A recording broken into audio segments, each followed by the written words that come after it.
ओम शांति।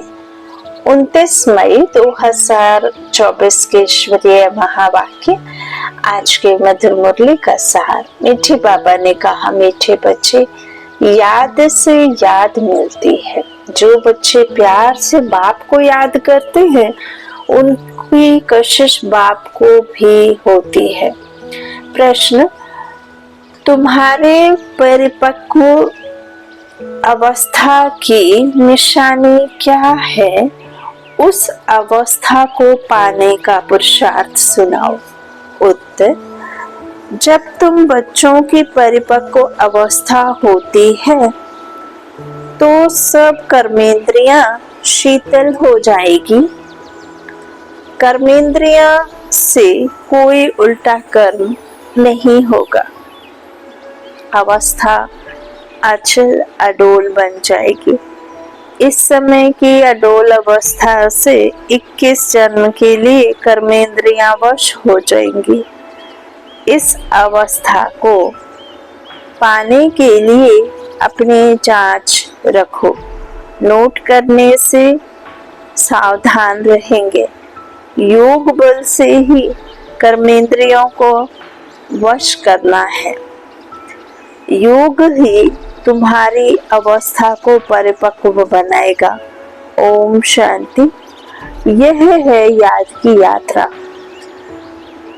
सभी बच्चे इस यात्रा पर रहते हैं। सिर्फ तुम यहाँ नजदीक में हो। जो यहाँ भी है वो आपको याद करते हैं, तो वह ऑटोमेटिकली नजदीक आ जाते हैं। जैसे चंद्रमा के आगे कोई सितारे बहुत नजदीक होते हैं, कोई बहुत चमकते हैं, कोई नजदीक कोई दूर भी होते हैं। देखने में आता है यह स्टार बहुत चमकता है, यह बहुत नजदीक है। यह तो चमकता ही नहीं है तो तुम्हारा भी गायन है। तुम हो ज्ञान और योग के सितारे। ज्ञान सूर्य मिला है बच्चों को। बाप बच्चों को ही याद करते हैं। जो सर्वसेबुल बच्चे हैं, बाप है सर्वशक्तिमान। उस बाप को ही याद करते हैं तो याद से याद मिलती है। जहाँ जहाँ ऐसे सर्वसेबुल बच्चे हैं, तो ज्ञान सूर्य बाप भी उन्हों को याद करने के लिए बच्चे भी याद करते हैं। जो बच्चे याद नहीं करते, उनको बाप भी याद नहीं करते, उनको बाप की याद भी नहीं पहुँचती है। याद से याद जरूर मिलती है। बच्चों को भी याद करना है। बच्चे पूछते हैं, बाबा आप हमको याद करते हैं? बाप कहते हैं, क्यों नहीं? इस रीति बाप क्यों नहीं याद करते हो?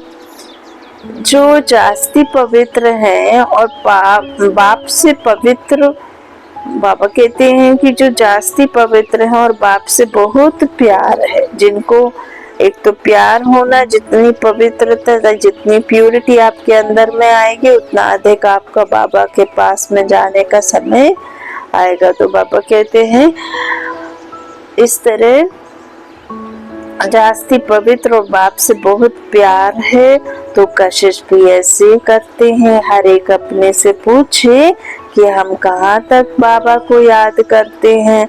एक की याद में रहने से फिर यह पुरानी दुनिया भूल जाती है।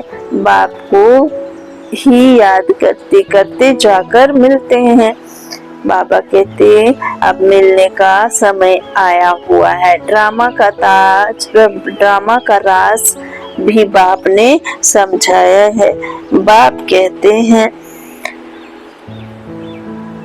बाबा कहते बाप ने यह सब बच्चों को ड्रामा का राज समझाया है और बाप आते हैं, आकर बच्चों को अपना रूहानी बच्चा बनाते हैं। पतित से पावन कैसे बनो सो सिखाते हैं। बाप तो एक ही है, उनको ही सब याद करते हैं, परंतु याद सबको नंबरवार अपने अपने पुरुषार्थ अनुसार मिलती है। जितना बहुत याद करेंगे वह जैसे कि सामने खड़े हैं। कर्मातीत अवस्था भी ऐसे होती है।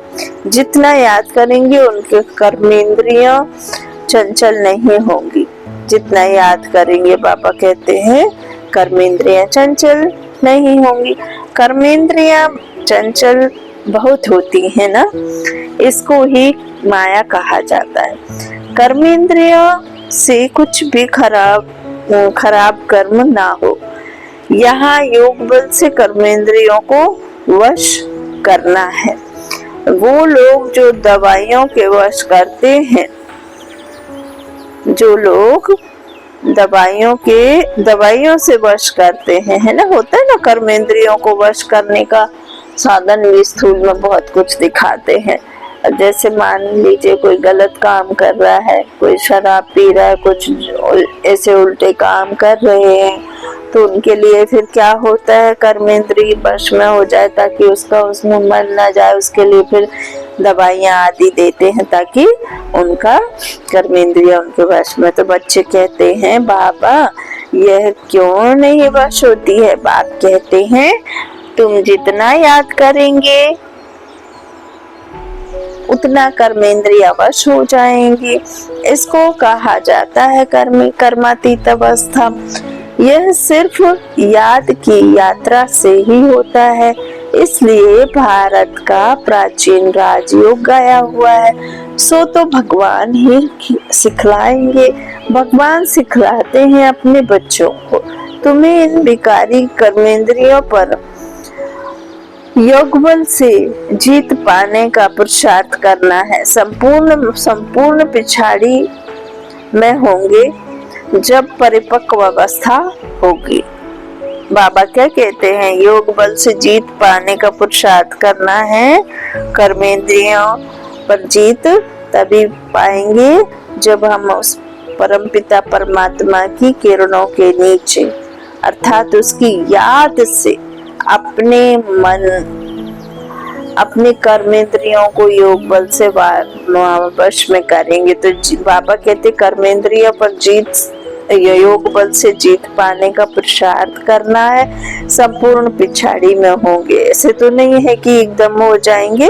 जब परिपक्व अवस्था होगी तो फिर कोई भी कर्मेंद्रियां चंचलता नहीं करेंगी। अभी चंचलता बंद होने से फिर 21 जन्म के लिए कोई भी कर्मेंद्रिय धोखा नहीं देगी। 21 जन्म के लिए कर्मेंद्रियां वश में हो जाती है। सबसे मुख्य बात है काम की याद करते करते कर्मेंद्रियों वश होती जाएंगी।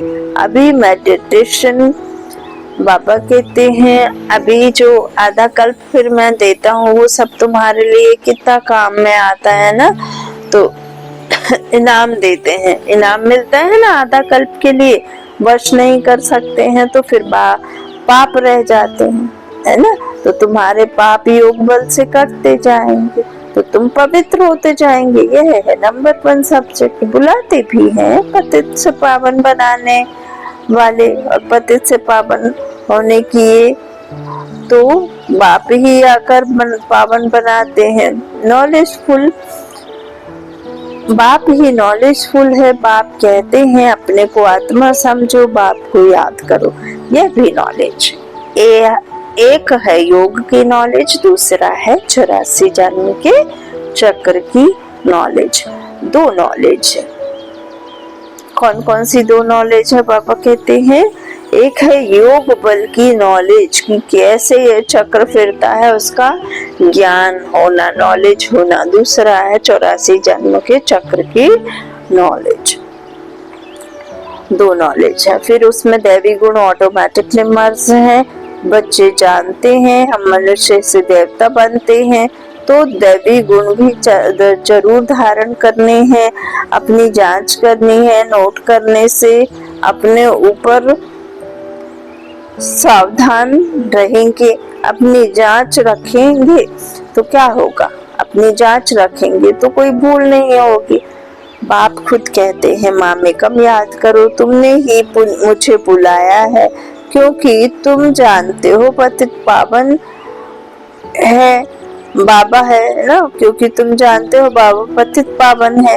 तो अब वह जब आते हैं तब ही यह डायरेक्शन देते हैं। बाबा कहते हैं डायरेक्शन भी हमें सिवाय परमात्मा के कोई किसी और से मिल ना सके, तो अब इस डायरेक्शन पर अमल करना है। बोलते भी हैं कि आओ तो हम तुम्हें तन मन धन सब समर्पण कर देंगे, है ना। तो बाबा कहते अब इस डायरेक्शन पर अमल करना है आत्माओं को। तुम पाठ बजाते हो शरीर से, तो बाप को भी जरूर इस शरीर में आना पड़े। यह बहुत वंडरफुल बातें हैं। त्रिमूर्ति का चित्र कितना क्लियर है। ब्रह्मा तपस्या कर यह बनते हैं, फिर 84 जन्मों के बाद यह बनते हैं। ब्रह्मा 84 जन्मों में बनते हैं। तो यह भी बुद्धि में याद रहे कि हम ब्राह्मण से देवता थे, फिर 84 का चक्र लगाया, अब फिर देवता बनने के लिए आए हैं। जब देवताओं की डिनास्टी पूरी हो जाती है तो भक्ति मार्ग में भी बहुत प्रेम से उनको याद करते हैं। अब यह बाबा कहते, अब वो बाप तुमको यह पद पाने के लिए युक्ति बताते हैं। याद भी बहुत सहज है, सिर्फ सोने का बर्तन चाहिए। जितना पुरुषार्थ करेंगे उतनी पॉइंट्स इमर्ज होंगी। बाबा कहते ज्ञान भी अच्छा सुनाते रहेंगे, समझेंगे। जैसे कि बाबा हमारे में प्रवेश कर मुरली चला रहे हैं, कंबाइंड होकर फरिश्ता बनकर, रूह बनकर, रूहानी पिता का नॉलेज ग्रहण करके औरों को भी देना है। तो बाबा कहते हैं, फिर कई कहेंगे प्रवेश करके मुरली चला रहे हैं। बाबा भी बहुत मदद करते हैं, औरों का भी कल्याण करना है। वह भी ड्रामा में नूंद है। एक तो नूंद तो है ना ड्रामा में, तो 1 सेकंड का मिले दूसरे से नहीं मिलता ना। बाबा कहते हैं एक आत्मा का पार्ट दूसरे से मिल ही नहीं सकता, क्योंकि एक ना मिले दूसरे से। तो बाबा कहते हैं 1 सेकंड ना मिले दूसरे से। टाइम पास होता जाता है, इतने वर्ष इतने मास कैसे पास होते हैं, शुरू से लेकर टाइम पास होता आया है। यह सेकंड फिर 5000 वर्ष बाद रिपीट करेंगे।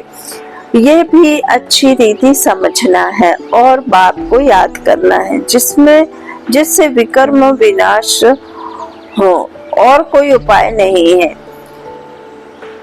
इतना समय जो कुछ करते आए हो वह सब भी भक्ति कहते भी हैं। भक्ति का फल भगवान देंगे। अब क्या फल देंगे, कब और कैसे देते हैं, यह कुछ भी पता नहीं है। बाप जब फल देने के लिए आवे तब लेने वाले और देने वाले इकट्ठे हों। ड्रामा का पार्ट आगे चलते जाता है, तो ड्रामा का पार्ट आगे चलता जाता है। सारे ड्रामा में यह है, अंतिम लाइफ हो सकता है, कोई शरीर भी छोड़ दे और कोई पार्ट बजाना छोड़ दे, है ना, तो बचाता है तो जन्म भी ले सकते हैं। बाबा कह रहे अभी यह अंतिम जन्म है, लेकिन ऐसा भी हो सकता है कि यदि किसी का शरीर छूट जाए तो फिर वो दोबारा भी जन्म ले सकते। तो किसी का जिनका पार्ट पूरा नहीं हुआ तो वो पार्ट बजाने के लिए जन्म भी ले लेते। तो किसका बहुत हिसाब किताब होगा ना, तो जन्म भी ले सकते हैं जिनके साथ में, और जिसके साथ में रहता है और भी किसी के साथ में रहता है तो उसकी याद भी आती है, उसके फिर संबंध जुड़ता है, सडनली गायब भी हो जाता है, और हमारा जबकि कोई संबंध नहीं होता। तो ऐसे ही बाबा कहते हैं कि अब जन्म ले, फिर दूसरा तीसरा जन्म लेंगे, फिर दूसरा लिया। काशी कल्पट में भी यह हालत होती है। पाप सिर पर बहुत है, योग बल तो है नहीं काशी कल्पट खाना। यह है अपने शरीर का पात करना। आत्मा भी समझती है यह घात करते हैं। कहते भी हैं बाबा आप आएंगे तो हम आप पर बलिहार जाएंगे। बाकी भक्ति मार्ग की में बलि चढ़ते हैं, यह भक्ति हो जाती है। दान पुण्य तीर्थ आदि जो कुछ भी करते हैं वह किससे लेन देन होती है? पाप आत्माओं से। रावण सत्य है ना। बाप कहते हैं खबरदारी से लेन देन करना है। कहा कोई खराब काम में लगाया तो सिर पर बोझा चढ़ जाएगा। दान पुण्य भी बड़ा खबरदारी से करना होता है। बाबा कहते हैं ना पात्र देखकर दान देना, नहीं तो जो कुछ आप जिसको दे रहे हैं उसका आपके ऊपर भी आता है। तो गरीबों को तो अन्न और कपड़े का दान किया जाता है। आजकल धर्मशालाएं आदि बनाकर देते हैं। साहूकारों के लिए तो बड़े बड़े महल हैं, गरीबों के लिए है झोपड़ियां। वह तो गंदे नाले के आगे रहे हुए हैं। यह उस कीचड़े की याद बनती है जो बिकती है। फिर जिस आदि पर ऐसे सतयुग में तो ऐसे कीचड़े आदि पर खेती नहीं होती है। बाबा कहते वहां तो नई मिट्टी होती है।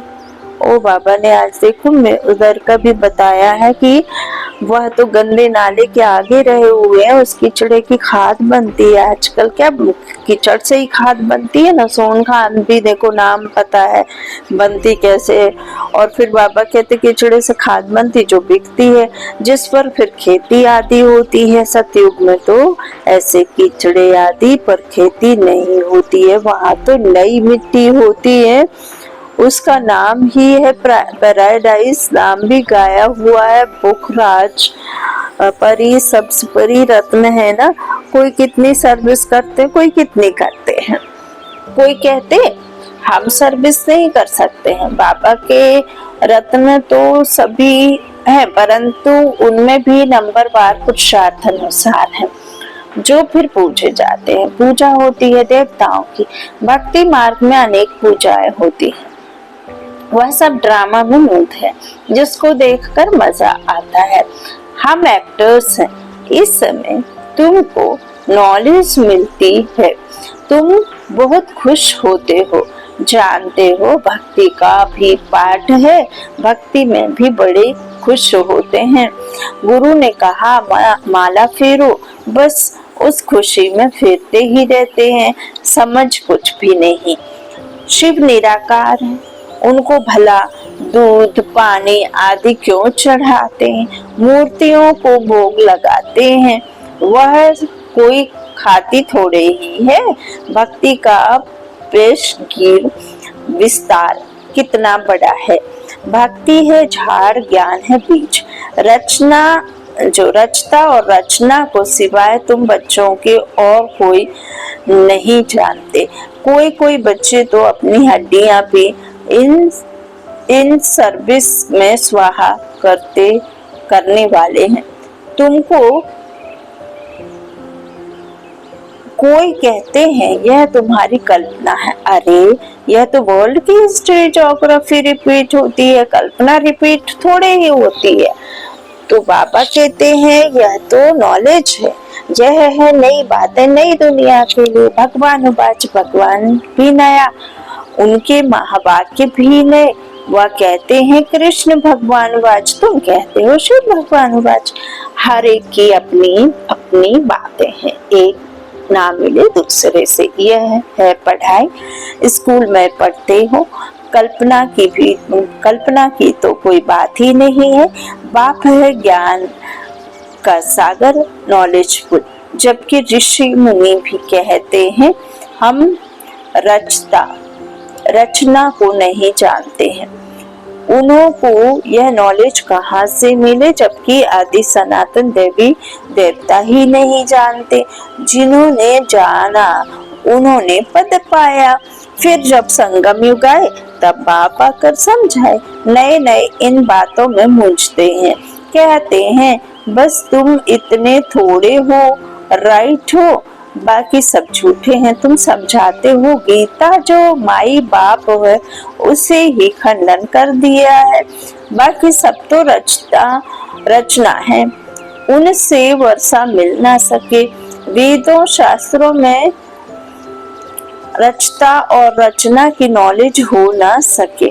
पहले तो बताओ वेदों से कौन सा धर्म स्थापन हुआ?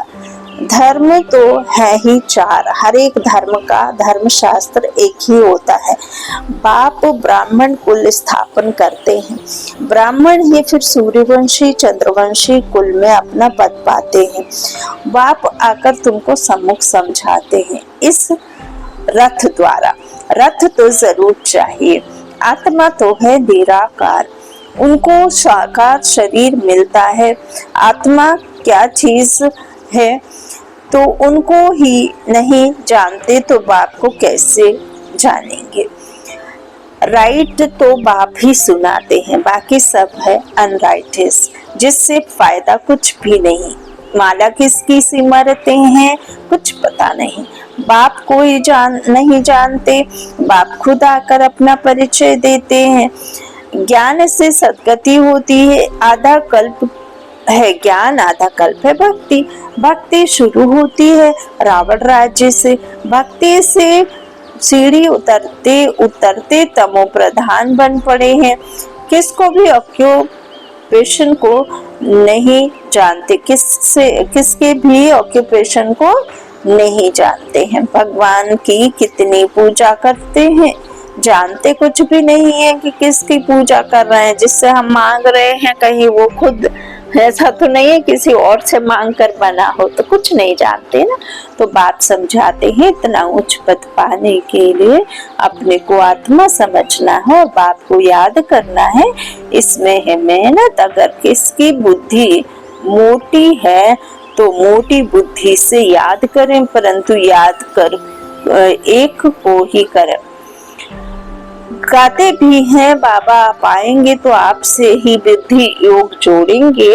अब बाप भी आए हैं, तुम सब किससे मिलने आए हो? जो प्राण दान देते हो, दान देते हैं, आत्मा को अमरलोक में ले जाते हैं। बाप ने समझाया है काल पर जीत पहचानता हूँ। बाबा कहते काल पर जीत जो है ना, उस पर क्या करते हैं? बाबा ही जीत दिलाते हैं। तो बाप ने समझाया है काल पर जीत पहनाता हूँ, तुमको अमरलोक में ले जाता हूँ। दिखाते हैं ना, अमर कथा पार्वती को सुनाई। अब ऐसे नहीं कि हाथ पकड़ के ऐसे शरीर के ही ले जाएंगे, आत्मा जाएंगी फिर आएंगी अमरलोक में, आदि में ड्रामा में। तो अब अमरनाथ तो एक ही है, हिमालय पहाड़ पर बैठ थोड़े ही कथा सुनाएंगे। भक्ति मार्ग की हर बात में वंडर लगता है। अच्छा मीठे मीठे सीखिले दे बच्चों प्रति माता पिता बाप दादा का याद प्यार और गुड मॉर्निंग। रूहानी बाप की रूहानी बच्चों को नमस्ते। हम रूहानी बच्चों की रूहानी माता पिता बाप दादा को याद प्यार और गुड मॉर्निंग। धारणा के लिए मुख्य साथ पहला बाबा ने कहा, योग बल से कर्मेंद्रिय जीत बन संपूर्ण पवित्र बनना है। इस अवस्था को पाने के लिए नई जांच करते रहना है। योग बल से कर्मेंद्रिय जीत बन संपूर्ण पवित्र बनना है। इस अवस्था को पाने के लिए अपनी जांच करते रहना। दूसरा, सदा बुद्धि में याद रखना है कि हम ही ब्राह्मण सो देवता थे, अब फिर देवता बनने के लिए आए हैं। इसलिए बहुत खबरदारी से पाप और पुण्य को समझ कर लेन देन करनी है। वरदान, सर्व सत्ताओं को सहयोगी बनाए, प्रत्यक्षता का पर्दा खोलने वाले सच्चे सेवाधारी भव। सर्व सत्ताओं को सहयोगी बनाए, प्रत्यक्षता का पर्दा खोलने वाले सच्चे सेवाधारी भव। प्रत्यक्षता का पर्दा तब खुलेगा जब सब सत्ता वाले मिलकर कहेंगे कि श्रेष्ठ सत्ता ईश्वरीय सत्ता, आध्यात्मिक सत्ता है, तो यह एक परमात्मा सत्ता है। सभी एक स्टेज पर इकट्ठे हो ऐसा स्नेह मिलन करें। इसके लिए सबको स्नेह के सूत्र में बांध समीप लाओ, सहयोगी बनाओ। यह स्नेह ही चुंबक बनेगा जो सब एक साथ संगठन रूप में बाप की स्टेज पर पहुंचेंगे। तो अब अंतिम प्रत्यक्षता के हीरो पार्ट में निमित्त बनने की सेवा करो, तब कहेंगे सच्चे सेवाधारी। स्लोगन, सेवा द्वारा सर्व की दुआएं प्राप्त करना, यह आगे बढ़ने की लिस्ट है। सेवा द्वारा सर्व की दुआएं प्राप्त करना, यह आगे बढ़ने की लिस्ट है। अच्छा, ओम शांति।